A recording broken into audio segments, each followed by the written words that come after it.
you guys, hope you're okay. So last week I did a video about decades and why they were important, that we define ourselves with decades rather than with generations, because, just taking millennials, for example, the eldest millennials were born in 1981 and the youngest millennials were born in 1996, and that's a 15-year gap. So if you are 44 now, do you have that much in common with someone who's just about to turn 30, even though you are technically the same generation? Potentially not. So the whole premise of that video was that decades was probably an easier way of classifying and defining us. So you might have been a 50s born child, 60s born child, 70s born child, 80s born child, 90s born child, noughties born child, 2010s born child, or even a 2020s born child. And these are all going to be very unique and distinctive experiences, and therefore say more about us than our generations.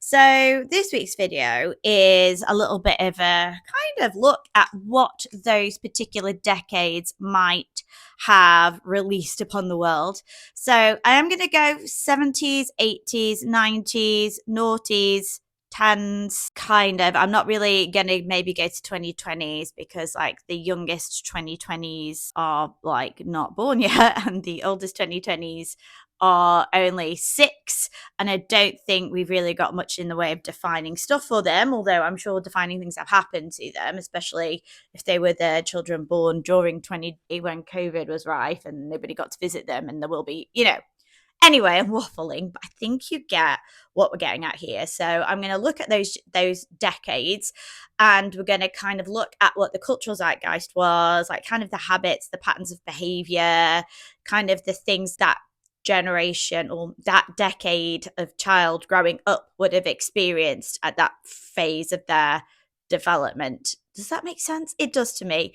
So hopefully this will be interesting. If it isn't, feel free to scroll on and find something that is interesting, because this is just me indulging in the things that I find like kind of, engaging. So if this isn't for you, that's absolutely fine. But if it is for you and you're kind of in a little bit too social commentary, social history, cultural and media studies and sociology and a bit of psychology, then, stay. You might find something interesting here, and maybe it'll make good water cooler chat at work. Okay. Anyway, let's get started. I suppose we just need to make sure that we're clear on the decades. If I'm talking about 70s born children, they will be children born between 1970 and 1979. If I'm talking about 80s children, I'm talking about children or babies born between 1980 and 1989. If I'm talking about 90s babies, I'm talking about babies born between 1990 and 1999. If I'm talking about 2000s or Y2K kids, 2000 to 2009, and 2010s, 2010 to 2019. So that's kind of our framework. And I suppose the biggest thing that we could sort of say here is how tech changed. So in the 1970s, it was all analog, mostly. There was a landline, there was a television, electricity, that kind of stuff. In the 1980s, technology had arrived. You might have had a Commodore, you might have had an Amiga, you might have even got a Nintendo at the end of the 80s, and they all made really loud noises. And then in the 1990s, things started to get a little bit digitized for you. There were discs, there were lasers, MP3s had started to emerge. In the 2000s, there were cameras on phones, there were mobile phones, your life could be recorded and documented. And then by 2010s, you just, you didn't understand what the world was like without Wi-Fi or the internet. It was just something that you grew up with. So we can already sort of tell that there are going to be some clearly defining things for each of these kind of decades. And therefore, they've shaped people in a particular way, haven't they? So, I get that the idea that our most resilient generation, or our most resilient babies, are probably going to be those kids born in the 70s, 80s, and mid 90s, because they kind of will remember life before Tinternet being so easy and readily available. I think those kind of savvy, more global, worldly, not as bound by constructs. Children or babies were those born at the late 90s, the 2000s, and the 2010s. So this is kind of like my hypothesis here. I think there will be a real feel. So we're going to start off with the 1970s, and let's have a look what was going on if you were born in the 70s. The 70s, you were going to be raised by parents that may have been born in the war, maybe even remember the war. Definitely boomers might have been your parents, the elder boomers. And you were probably raised in the era where your mum was going to work and your dad was going to work. And this meant that you were left on your own a lot more than maybe any generation before you had. Well, maybe not any generation before you, but it was sort of a move away from mum being at home, and you would go home, you would be the latchkey kid. You would be opening the door and having maybe 2 to 3 hours in the evening where you were in the home waiting for your parents to arrive. You might have even been cooking your own food. Of 6, you were probably allowed to walk to school because it was perceived to be safer to walk to school. You probably had a lot of outdoor play. You had a lot of fresh air. You might have had bikes. You might have had a space hopper. There wasn't much in the way of television. In fact, television would have been scheduled at particular times of the day. So you would have had to wait to watch certain things. You would have watched Blue Peter. That's a pretty much a British staple. Grange Hill started during this era. Doctor Who was still on from the 60s during this era. So, your life was pretty much probably not that dissimilar in terms of what you did with the generations before you, but there was a change in the social structure that 1970s kids probably had. So if you were born at the beginning of the 70s, you might have had slightly similar experiences to people born at the end of the 60s. If you were born at the end of the 70s, you probably would have had similar experiences to those that were born at the start of the 80s, because it is hard to kind of clearly define, but there would have been particular fashion, particular music. The 70s was the decade that made us more wealthy actually here in Britain. There were lots of changes in food, culture, law, and it meant that people maybe had more disposable income and that people were able to afford to go on more holidays abroad actually. And this was definitely something that was carried through to the 1980s. There were only 3 TV channels. So that would have been BBC One, BBC Two, and ITV. So again, there would have been more shared media. There would have been strikes going on during this time.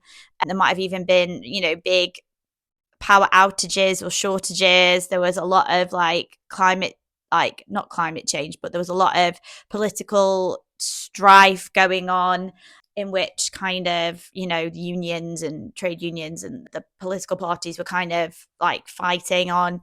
This is that before that neoliberalism that came in the 1980s. So we're kind of seeing it's a very transitional decade.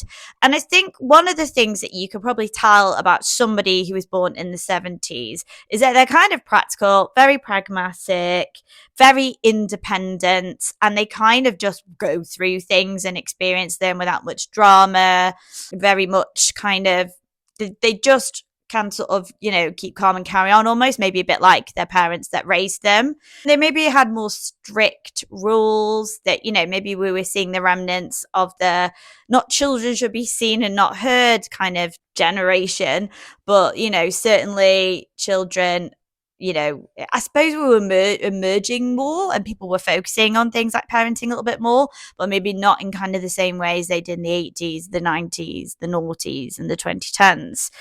So there was a lot of that. We didn't have all this force, we'll be fine, and there was probably a lot less sort of distraction for these children. They would have had to be quite imaginative. They would have made up their games. They would have been, playing Kirby, football in the street. There would have been a lot more outdoor play, even in wintertime.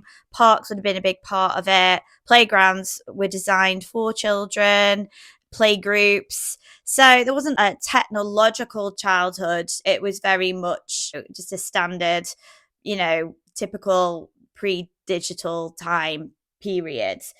And I suppose they kind of were that cultural shift generation, I'd say. I mean, every decade would have seen a different stage or progression in parenting styles and the type of children that emerged from them. But I think that 70s children were kind of the beginning of the modern era for me, especially with this idea of two working parents and changing like maybe class structures and becoming a more consumerist society. But feel free to argue with me. Technically wasn't there, so I don't know. But if you were there, feel free to let me know and share your thoughts. So the 70s is kind of where I've chosen to start us. And obviously these would be Gen X kids, very solely Gen X kids, but the 1970s born versus 1979 born would have had very different experiences. And those children born at the end of the 70s would have maybe had more technology and more TV channels at their disposal by the time they were 10 years old. And we'll have a look at that now. So, what was the situation like for people in the 1980s? The 1980s. It was an interesting decade. It was the best of times. It was the worst of times. No, the worst of times is now. But well, I suppose if you look back with the very tinted lens that we all do on the past, it wasn't that bad then as it is now.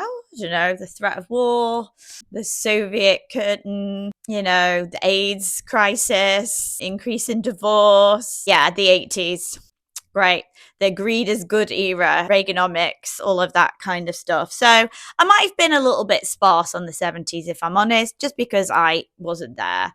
And I do know that there were a couple of things that kind of did define the 70s. As I've said, the women's liberation movement was a big thing. Women, marriages were divorcing, consumerism was rising, smoking, everyone smoked and drank. And, people had a very different experience of the 70s. And I don't think the early 80s would have been that dissimilar than our 70s counterparts. Again, there was this hangover of Cold War really felt. I think there was more emphasis on the Cold War or the ending of the Cold War during the 1980s. I certainly know that there was a lot of feeling for me that nuclear war could happen. I grew up, one of my most recurring nightmares as a child is nuclear war. And I don't know whether that's because I watched Where the Wind Blows, that Raymond Briggs cartoon, too young, or I don't know whether it was, the Duck and Cover or that Threads was around. I don't know where I'd got this idea from, but for some reason, maybe watching Terminator 2 or something in the early 90s, I don't know, but it felt like I was living in the kind of a scary time, but equally the 1980s. So people who were born in the 80s would have very good knowledge of analog technology, a bit like our 70s babies. They'll be able to read a map. They'll remember a checkbook. They'll remember the card machine, copying the card and signing that, watching their parents sign that. They'll be, aware of some digitization that was happening during this era. They might be aware of a lot of privatization as well, BT becoming private, British Rail becoming private. That's a thing that kind of separated the 70s and the 80s was Margaret Thatcher came in and the Conservatives were all about privatizing everything, people buying their council houses. I've talked about this in another video. So that really shaped that era. Greed is good, as I've mentioned, Sloane Ranger. Obviously, our childhood probably wasn't that digitized. We might have had a games console at home. You might have been playing, as I said, the Commodore 64. You might have been playing Ping on it or Pong. I can't remember. It's like a tennis ball game. In the 80s, as a child, using a computer to type up something and that very paper and that very specifically loud printer that had the little jagged lines on the side. I'll try and put a clip up of what I'm talking about but it had when something was being printed out, it wasn't in color, it was black and white. I remember computer screens being black with green writing on them. So there's a deep belief in that boredom builds character. The 80s, I was bored. One of my defining memories of being about 6 is a really stormy day, getting the clothes area and making a tent and a den out of it and sitting in it with my cousins and living my best life. Viennetta was posh. Arctic Roll was to the 70s, what Viennetta was to the 1980s, I believe. Finder's Crispy Pancakes were a thing. Frozen food, obviously a remnant of the 1970s, was developing a lot more here. Also ate a lot of waffles, as in potato waffles here in the UK. We weren't into those American pudding or Belgian waffles. TV had changed. There were 4 TV channels. So in 1982, Channel 4 became another public service broadcaster, or publicly funded, but also with adverts. And their TV kind of dynamic was very different. There was more awareness of children's television. So I remember waking up in the morning, and with the advent of breakfast TV, I could watch things like Timmy Mallet and Whack-A-Day. Some of you will know that. Some of you won't have a clue what I am talking about. Grange Hill was still on. Blue Peter was still on.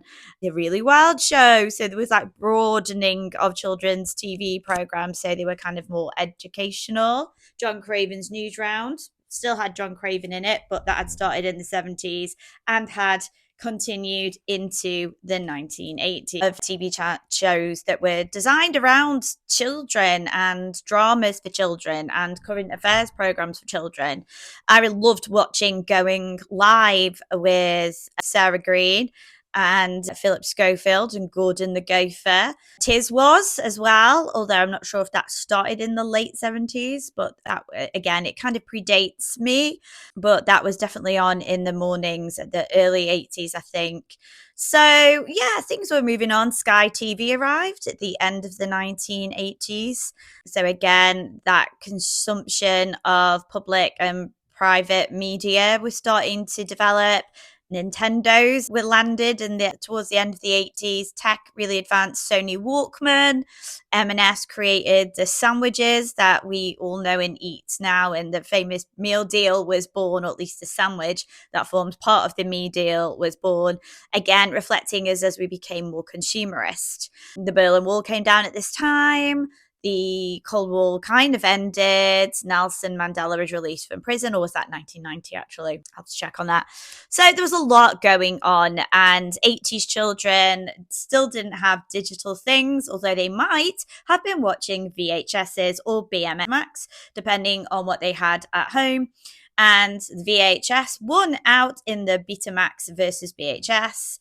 And I think it was porn that there was a reason for that, interestingly enough. And so you might have got a VHS at home and were able to tape television and go out and come home and watch something that you'd recorded. And I suppose if you go onto YouTube, you can actually see like loads of videos of TV programs and adverts that were shown from the late 80s in particular, because people were able to capture broadcast media on tapes. People in the 1980s as well were able to listen to the radio and record music onto tapes. So you could get your songs on the radio. The Now albums came out in the 1980s. So the first Now album. So the 80s had a lot of developments that maybe we now recognize today, but still far removed from maybe what children born in the 2000s and 2010s would recognize. So I remember the 1980s quite fondly. I remember it being slower. I remember it being relaxed. I remember Sundays being like the Antiques Roadshow and Songs of Praise and Bath Night and things like that, like the reset of the week.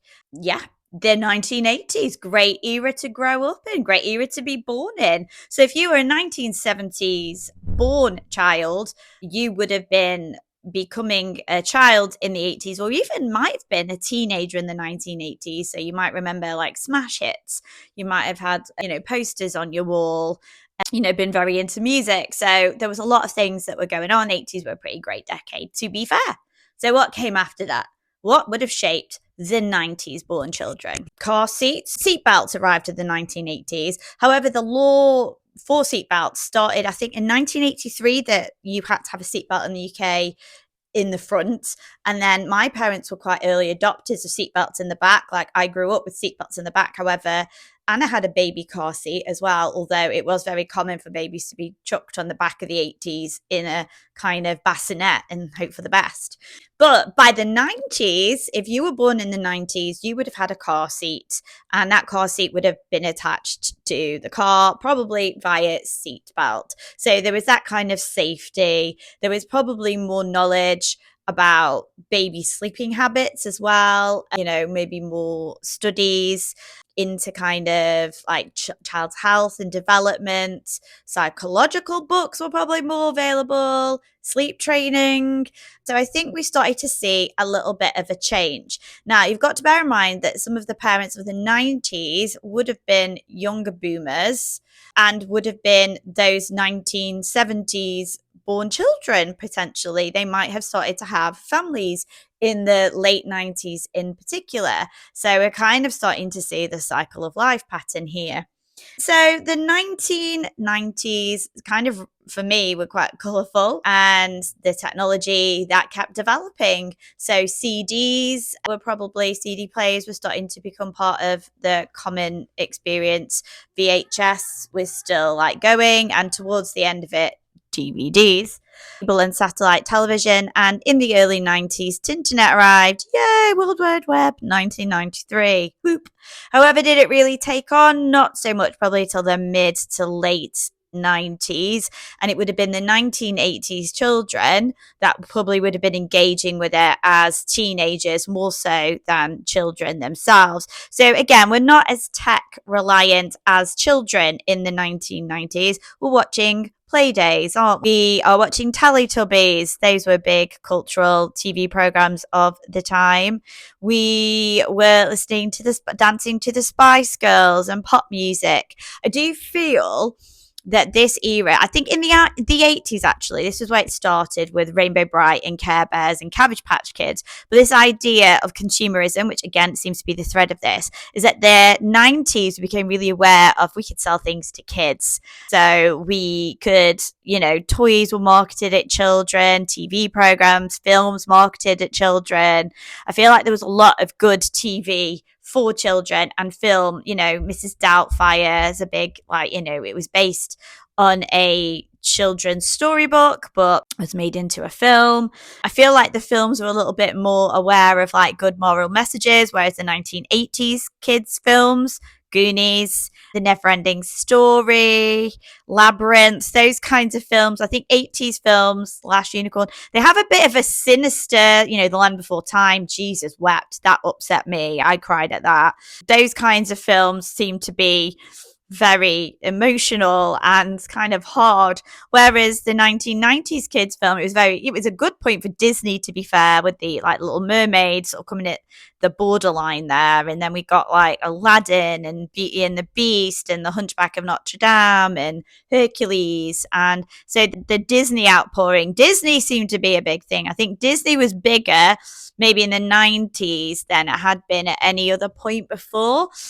And then obviously there was Disney Channel. You could watch Disney Channel in the 90s. So, and Nickelodeon was available in the UK in the 90s. So maybe you were a child that grew up watching the children's television that you could watch all day, every day. Whereas in the 1980s, there was designated times like CBBC and CITV, children's breakfast television. Whereas in the 90s, we started to get this, we could watch TV all the time if you were a child. So the screens had arrived. I think that's what we can say.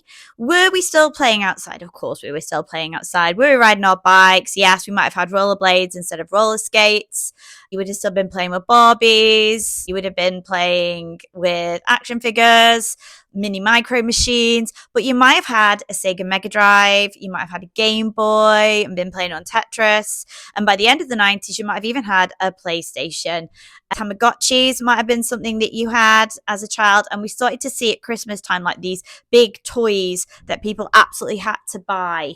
So we're getting a lot more child-centric, I would say, and parenting styles were evolving and changing, and maybe we're a little bit more, again, we probably still had the two parents working at home, but there wasn't really this culture around children having to go to wraparound or there's babysitters or childminders instead. I feel like that was more of the thing. There were like play schemes and holiday clubs had sort of started to come into place, but they weren't really as kind of safeguarded as maybe they were in the 2010s and the 2000s. The school experience was, very similar.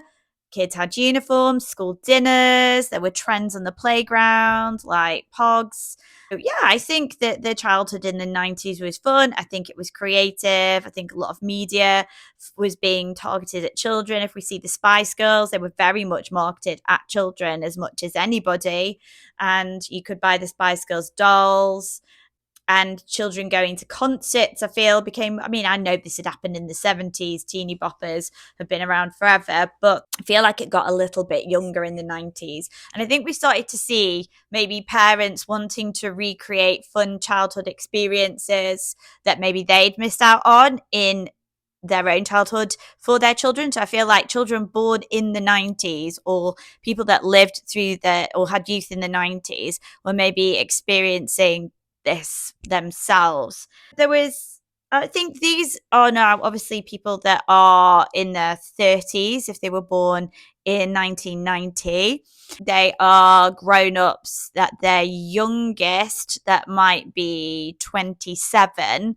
So, 27 to sort of 30 are kind of our core millennials, aren't we talking here? So this is, I suppose, the millennial experience. But as I've said, being born in the 80s, that was more of that overlap. And that's where being born in the 80s is kind of maybe more unifying than being a millennial. Whereas in the 70s, everybody was Gen X and had that share thing. So the core Gen X were the 70s. And I think the core millennials perhaps were the 90s, although there is, as I said, that overlap. So great era, I think, great decade, lots of change, lots of political we came out in the UK of the Conservative kind of Tory government, went into a Labour government. We started to feel quite optimistic about the millennium. We had the internet in our homes. Computers were becoming very familiar and everyday, and even mobile phones had started to be commonplace, along with CD players and more digital technology by the end of the 1990s. So, what was the picture if you were growing up in the 2000s? And so we land in the 2000s. One thing I suppose that the 90s had was probably phones, as in landlines. You would ring your friends up and you would talk on the landline for a really long time. In fact, it was kind of nerve-wracking, but a rite of passage was that you needed to ring up your friend's house and potentially have their mum, dad, or sibling, or whoever lived at home with them, answer the phone. And then you'd have to talk to that person and then ask if the person that you wanted to would be there. Now, I struggle with answering phones now, but in my childhood in the 90s, I was quite happy to ring people up and it wasn't an issue. But this obviously changed in the 2000s with the arrival of the mobile phone. And suddenly, communication became a lot more personal. And think of all the changes that would have led to. Suddenly, scheduling things could be down to the younger teenager more so than it maybe had been. Plans would have been more covert and less explicit than maybe they had been before. So this really was a very interesting era of change. So before we concentrate on teenagerhood during this time, let's have a look what was happening as children. So CBeebies would have been part of the regular routine. It would have been scheduled on BBC Two, or you could have actually watched it on its own special slot or TV channel in the 2000s, again, along with Nickelodeon and Disney Channel. So they were main staples. Still, this watching TV at a specific time, and it wasn't as on demand as it became by the end of the decade. But we could probably put on a DVD of a TV program, just the same as we could have done with a VHS in the 90s. So there was this kind of ability to do that. Playground conversations were still about the same TV shows that we all watched. Grange Hill was still on during this era, as was Blue Peter. They had been the mainstays. Saturday morning television was still a big thing, CD UK and SMTV Live being really popular over on ITV. So again, there was this shared reference, the excitement of waking up and watching something that everybody else was watching. If you were a teenager, you might have watched T4, which was more teenage shows, and you would have watched the Hollyoaks rerun on a Sunday morning, the Omnibus. There would have been the EastEnders Omnibus as well. So these were kind of things that were still prevalent during this time period. Childhood. We weren't kind of at the era of all the screens yet. That was starting to happen. The iPad did land in 2008, iPhone 2009. So at the end of this decade, it really had started to change. But at the start of the decade, there was obviously computers and game handheld consoles, DS Lite. These were things that were, emerging, might have played on Animal Crossing. And so screens had entered the conversation. And if you were a teenager, you would have been on MSN after school, you would have been chatting away to each other, but the computer would have probably been in the lounge or a shared space, and probably would have worked in shifts because it would have been a family piece of software that everybody was using, and it was not personalized. So the internet was probably a little bit more regulated, and parents were probably monitoring what the kids were watching. You would have been able to hear what they were playing, what they were doing. It would have been a more shared experience. The tech hadn't arrived in the confines of a bedroom now. Maybe there was a TV in the bedroom, but this TV probably didn't have a million TV channels, and it was still, the main state of play was downstairs. There were educational games. There might have been CD-ROMs. The internet was used. It was supervised though, so it wasn't like the Wild West that perhaps it has become to. Children were playing outside still. There would have been bikes. There would have been football, netball posts. These were still things that kids would be playing with. Kids were still allowed out, but it would have been just be back in time, for tea, or back before it gets too dark. Early childhood at this point, that the phones weren't with the kids. The teenagers were adopting them, and it was probably seen more as teenage technology rather than young person, like child technology. There was still that freedom to go out, and parks, as they had always been, playgrounds had been a big part of this themselves.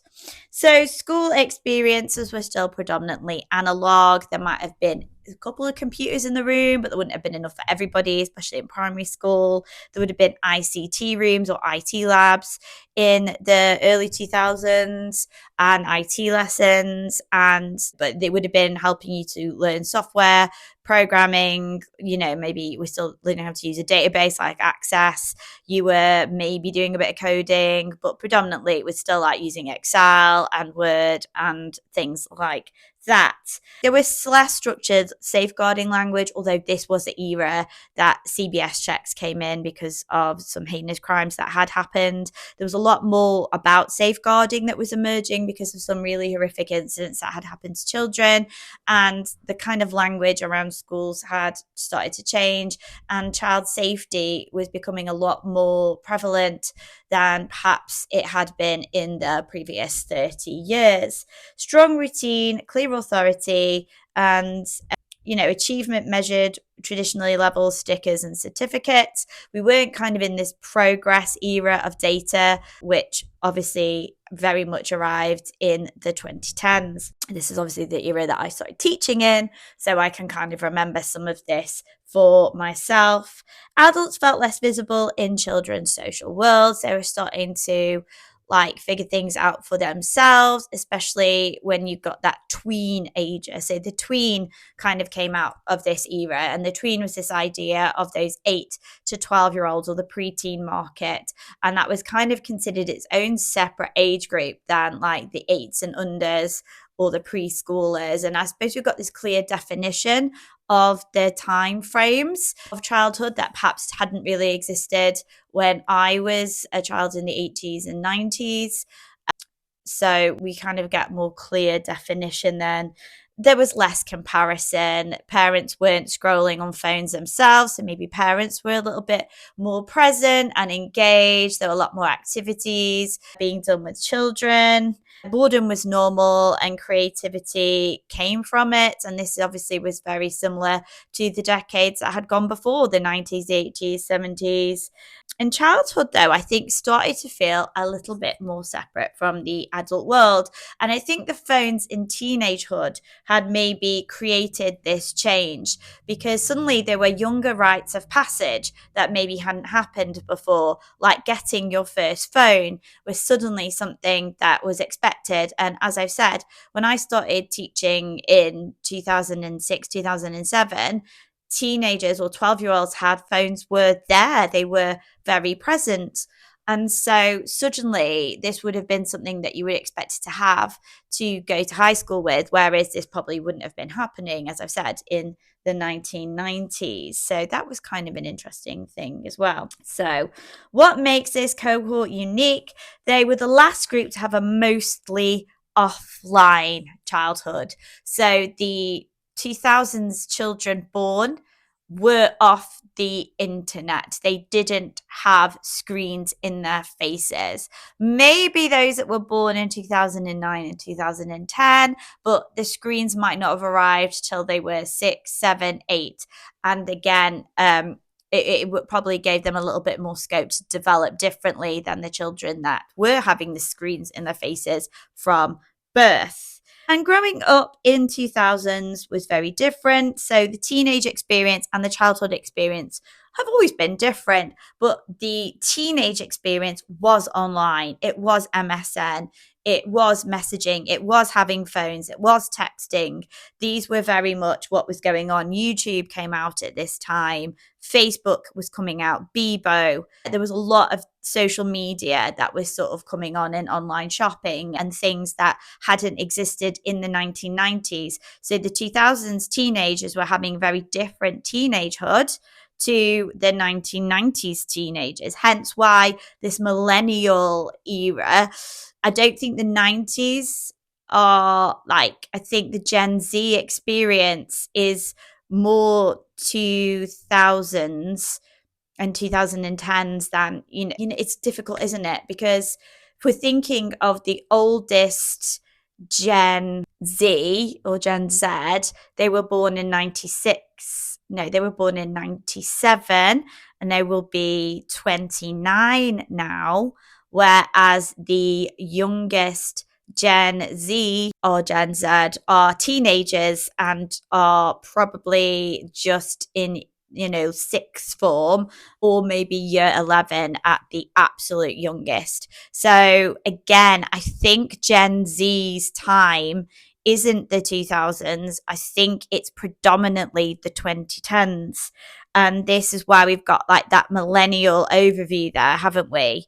Because I think growing up as a child in the 2000s and being a teenager in the 2010s led to some very different attitudes and behaviors. So media and culture, we have reality TV, we have X Factor, Pop Stars, The Rivals, we have Strictly Come Dancing, we have that shared TV family experience that's still hangover from what we were watching, like Blind Date together and Gladiators in the 90s. And the music channels and chart culture was still important, where singles had landed. However, we could now buy downloads, and iTunes was something that maybe we were using to pitch on music rather than going to Woolworths and buying CDs, which is what we had been doing in the 90s, or records in the 1980s, or cassettes in the 1980s and records in the 70s. Films had become franchise. Marvel started to land towards the end of this decade, and then we started to see, that dominance for the last 15 years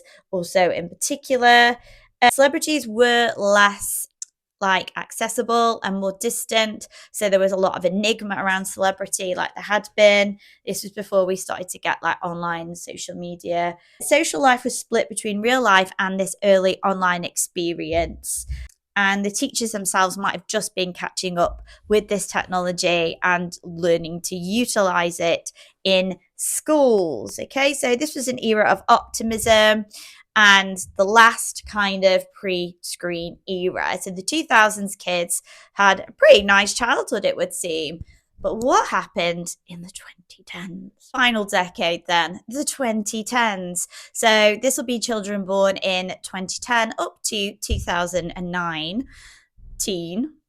This child of this era or this decade will be 16, and the youngest child of this era will be 7. Children 7 and above. So this could be you. This could be your children. My children fall into this decade. My children were born in 2014 and 2017, respectively. So I absolutely have experienced this childhood through my children. So it is something that I am familiar with, and some of you might be familiar with if you happen to be parents. In fact, you might have found different things on this video have appealed to you because you remember them either from your own childhood or from your own children living through that period or your own grandchildren. So let's have a little look in this. So this was the decade that I think really was the catapult for the absolute massive changes. Streaming replaced television. It replaced listening to music on CD, and suddenly this generation can access everything whenever they want. So my children will wake up and they can ask Alexa, like, what's the weather today, Alexa? You might have Google Home. There are other ones, but our smart speaker's Alexa. They can listen to a song at the touch of a voice command, not a touch of a button, literally at a voice command. They can watch whatever they fancy. They have tablets. My daughter's had a phone in year 6, but to be fair, she's not really a massive user of it, so I'm kind of glad about that. However, I do wonder if that will change when she starts to go to high school next year. They can you watch YouTube. YouTube's a big thing for them. They follow influencers. They don't follow influencers, but they watch a lot of YouTube influencer content creators, whatever we want to call them now. So YouTube becomes a primary entertainment format during this era, and we start to get personalized consumption of media. So we are watching different things on different devices in different spaces, so we're not all together watching the same things unless we do like a family movie night, or we watch particular things. Like me and my daughter both like to watch like Kirsty and Phil, Love It or List It. We like to watch Stacey Solomon and Sort Your Life Out. So there are things that we do like to watch. People still like to watch Strictly Come Dancing. However, the children can watch their own content and on whatever platform they wish to, that we deem acceptable them to engage with. So suddenly rewatching their favorite content is something they can do endlessly. I mean, my kids struggle with the concept that you can pause it and go off. Like they don't realize that you can actually come back to this content and think, in the 80s, we thought it was a marvel that you could record something, go out and then watch it back. You hadn't missed your favorite TV program. So we really have come full circle in that respect. And it's a harder question to ask, what do you watch? Because we've not got that shared common experience. And what we see now is that tablets are part of everyday, or screens are part of everyday life.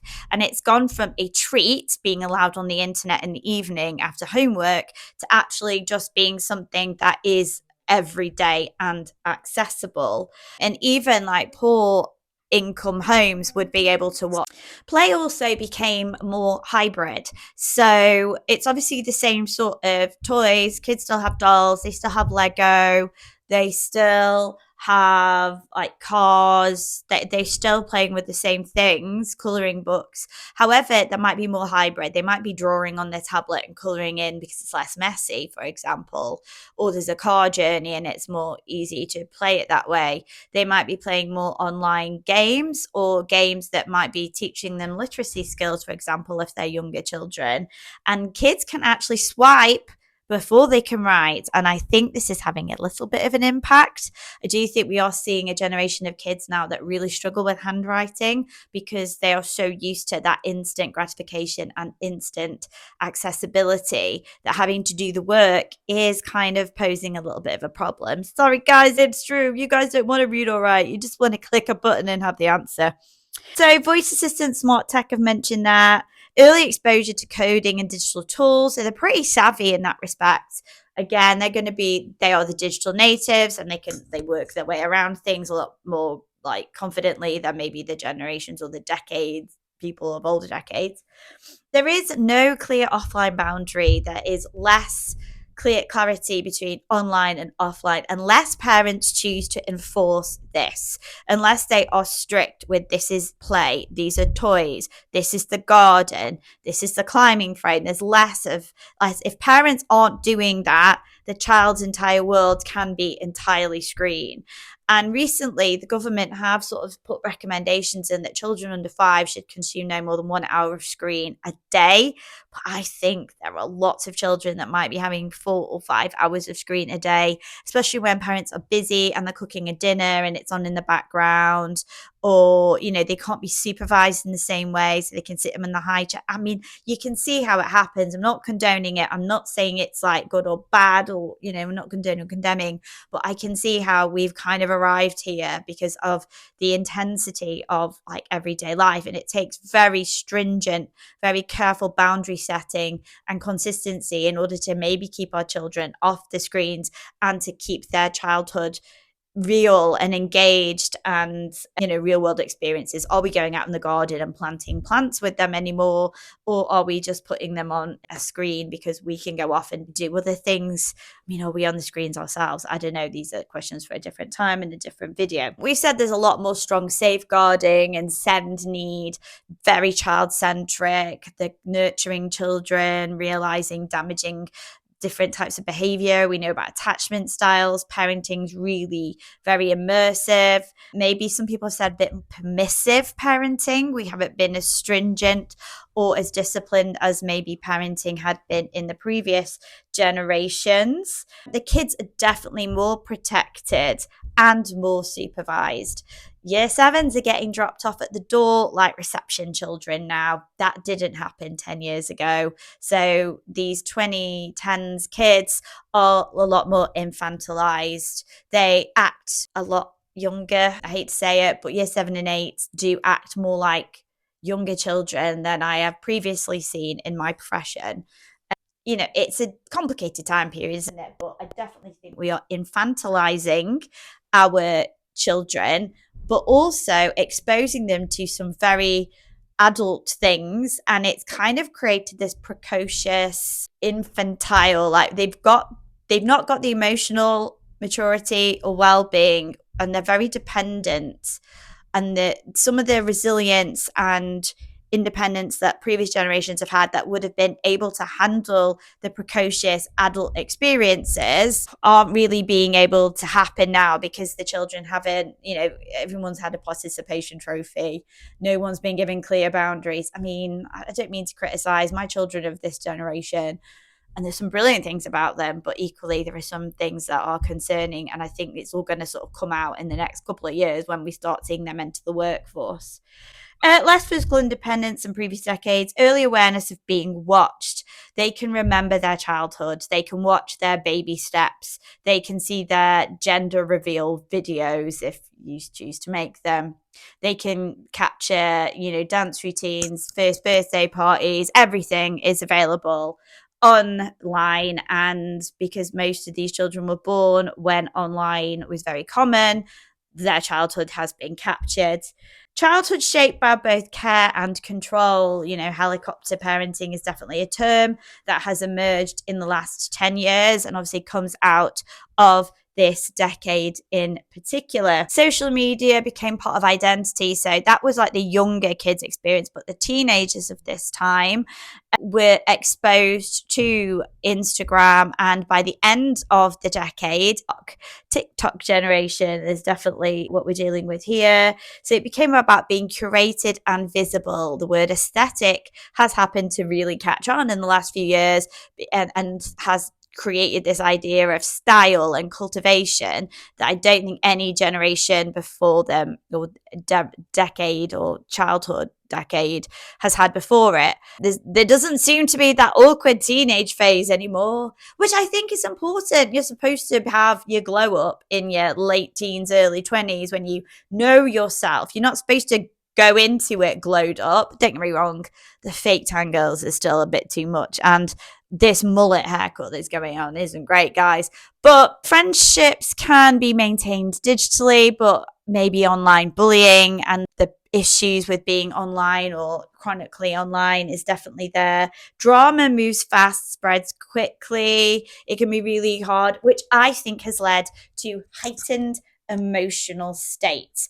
I think children born in the 2010s are more emotional and less able to regulate themselves. They need constant attention, constant stimulus. They're kind of filled with frenetic energy and they don't always know how to get rid of it. As we've said, influencers replace traditional celebrities, but also that has paved the way for some really dangerous ideologies and role modeling that, quite frankly, has put some really stupid ideas in this generation's mind, or this age group's mind. Fashion cycles are accelerated, micro trends, fast fashion, environmental damage, overconsumption, too much consumption. Like my kids right now are into squishies. Really don't get why they're obsessed with little plastic pieces of rubber that break after 5 minutes, but you can order it on Amazon, get it the next day. There's no kind of waiting for it, unless obviously you yourself put those boundaries in. As I said, it's about parents really having to work a little bit harder in order to put those ground rules in place, and I don't think all parents are doing that. Again, that's just my opinion. Feel free to argue with me. Blurred line between private and public life, and I do see children not realizing that there is that difference. You don't have to share everything. Some of it can stay at home.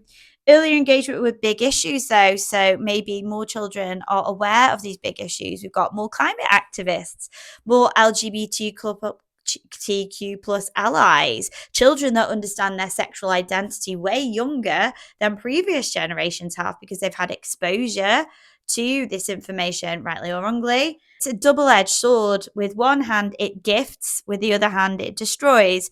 And again, I think parents really need to have something about themselves in order to navigate this area of childhood. So tech integrated into learning is actually probably too saturated now. I think we need to get away from the screens in the classroom and learn more traditional methods, just because I think it's more interesting and I think it's a break from what they get to consume at home.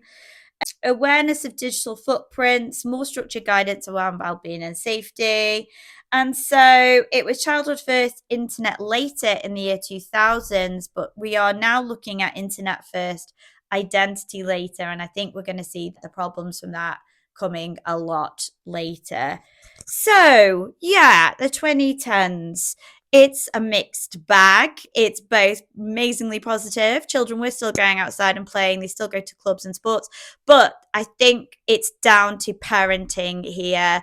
Permissive parenting, lazy parenting, exhausted parenting will create a different type of child. There's been those issues. Have always been those like parents that, are too strict or too reckless, or there's always been that. But I think now technology kind of exacerbates that. If your child's just permitted to do whatever it wants and has no boundaries, the consequences are far more terrifying than maybe it would have been for a child in the 70s who had, their boundaries might have been wandering around the streets, playing on the park, being bored, causing different type of trouble than a child that is given free wielding experience of the internet.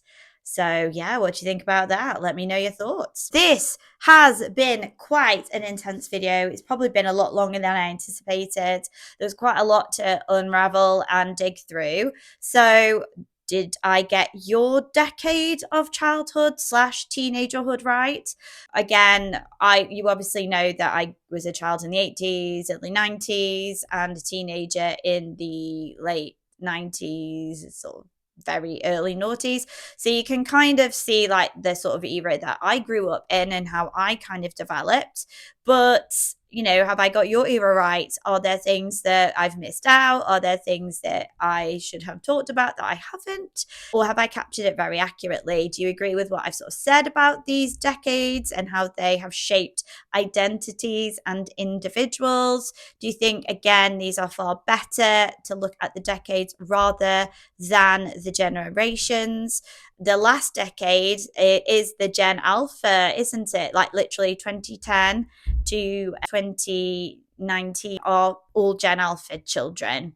So it is very interesting how the 70s, the 90s, and the 2010s have real clear links to the generations, but then the blurry bits, the 80s is a blurry one and the 2000s is a blurry one because they kind of encapsulate a few different things. And I imagine the 2020s as well is going to be an interesting one for capturing those kind of two experiences and maybe capturing two generations at a time. So I'm going to leave it there. I've enjoyed talking about this. I hope you've enjoyed watching it. As always, feel free to like, comment, subscribe, share if you've got any thoughts, and I will see you next time. Ta-ta for now.